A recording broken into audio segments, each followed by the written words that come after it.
Xin chào các bạn. Hôm nay mình giới thiệu đến với các bạn món xôi đậu ván. Có vài bài viết kỷ niệm về món xôi đậu ván này, nhưng tuyệt nhiên mình không thấy một cái video hay là một cái công thức nào nói về món xôi này. Thật lạ, các bạn có biết vì sao không? Vì đây là món xôi rất là dễ nấu, như là nấu cơm ghế đậu vậy thôi.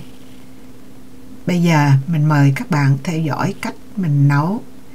Mình xài 250g đậu ván khô. Mình sẽ đem nó mình ngâm nước.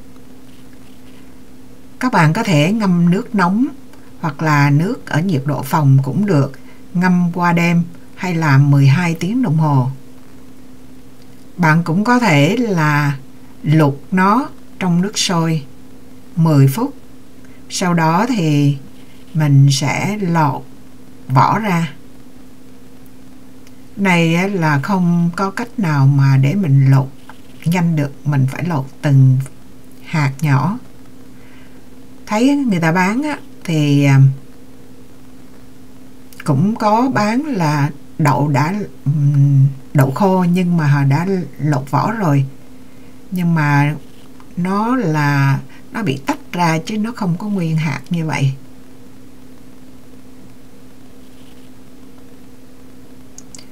Có những cái hạt đậu nếu mà mình ngâm mình không luộc á, có những cái hạt đậu nó rất lì, mình cũng thấy cỡ 1/5 á, nó bị mình phải, những cái hạt đậu đó mình phải đem mình nấu nước sôi lại thì nó mới nở ra, chứ không thôi là nó bị chai luôn. Sau khi mà mình lột vỏ rồi thì mình phải xả nước lại nhiều lần, xả cho đến khi nào mà nước nó trong thôi. Đậu ván trắng này thì nó cũng an toàn, chứ đậu ván mà màu hồng á, thì họ nói là không có chứa chất độc á. Rồi qua phần nếp thì nếp cũng không có cần ngâm. Mình xài là 600g nếp. Hạt nếp này là nếp dài, mình cũng vo sạch rồi mình cũng xả để ráo đi.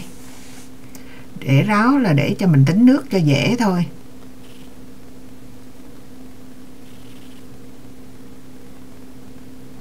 Nếu mà bạn ngâm thì đổ nước cách khác nha, còn mình không ngâm. Mình xài cái nồi cơm điện, mình cho vô 1 muỗng canh dầu ăn, mình lót ở dưới nồi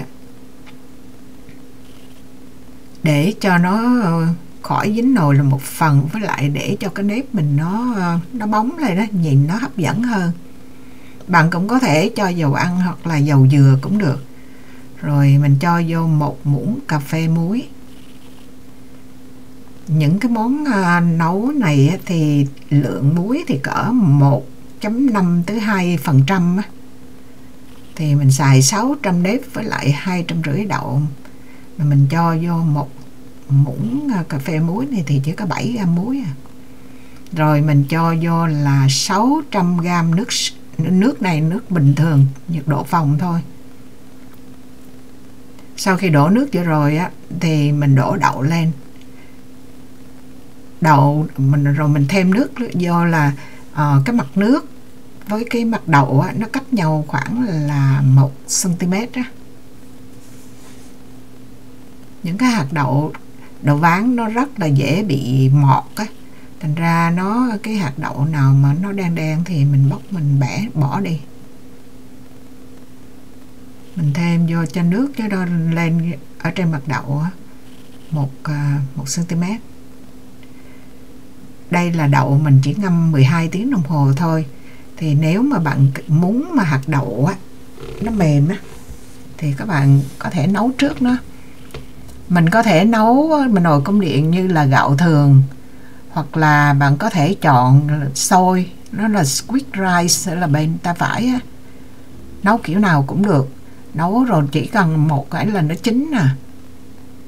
Còn thấy hạt đậu nó khô mà nó mềm. Ở đây là hạt đậu nó còn nguyên là 2 cái miếng nó dính chung á. Như mình nói hồi nãy, nếu mà bạn thích đậu mà nó mềm hơn thì bạn có thể luộc đậu trước hoặc là luộc riêng ra. Còn mình nấu kiểu này là vừa đủ, hạt nếp, hạt đậu gì nó cũng còn nguyên hết, mà nó mềm luôn, ăn bùi bùi. Nấu rất là dễ, bạn thấy không? Chỉ như là hồi xưa á, là mình ghé khoai, ghé đậu vô cơm á, như vậy. Đậu khô mình ngâm lại thì cũng giống đậu tươi thôi.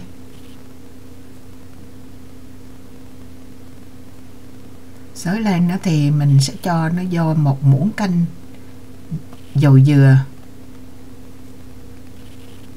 Bạn có thể cho vô nhiều thì 2 muỗng canh cũng được.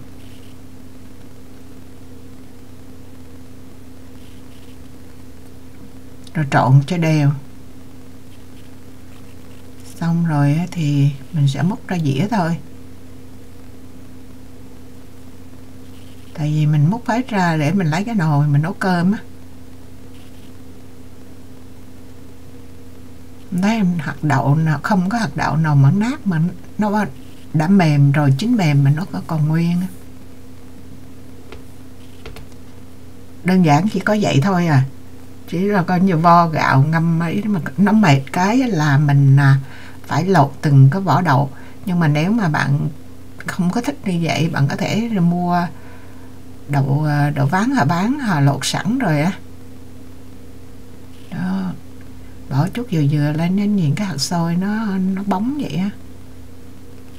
Với lại coi như là cũng 2 muỗng canh dầu, rồi 1 muỗng lót ở dưới, 1 muỗng ở phía trên. Mình có thể ăn mặn như là chà bông với chả, hoặc là mình ăn ngọt như là dừa ngào đường rồi, hoặc là mình vừa ăn vừa mặn vừa ngọt là muối, đường, rồi mè rang, đậu phụng rang, giã dập vô, trộn chung vô. Rồi ăn kiểu nào cũng được, cho vô tí xíu muối. Cái này mình cho hơi nhiều muối á, tí xíu thôi. Đó, cái vậy rồi bạn có thể ăn với những cái khác nữa, nước dừa, nước cốt dừa mà rưới lên cũng được. Còn mình vậy là thích nhất đó là ăn với muối đậu phụng á, muối đường. Bây giờ mình ăn thử rồi mà. Hạt đậu thì ăn nó bùi bùi, nó thơm, có mùi đậu ván á. Rồi xôi thì nó dẻo. Ăn cái này cũng dễ ghiền lắm.